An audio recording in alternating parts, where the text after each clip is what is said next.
हज़रत अली अलैहिस्सलाम ने फरमाया, सबसे ज़्यादा गनी वो शख्स है जो अल्लाह ताला की तक़सीम पर राज़ी हो।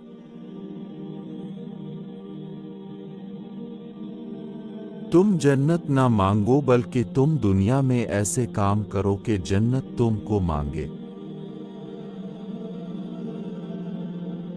जब तुम किसी को अकेला देखो तो समझ जाओ कि वो एक सच्चा इंसान है, क्योंकि भीड़ मुनाफिक के साथ होती है।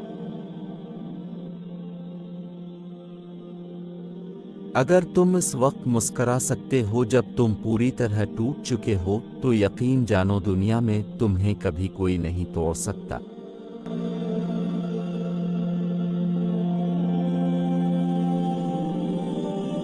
हज़रत अली अलैहिस्सलाम ने फरमाया, सबसे ज़्यादा गनी वो शख्स है जो अल्लाह ताला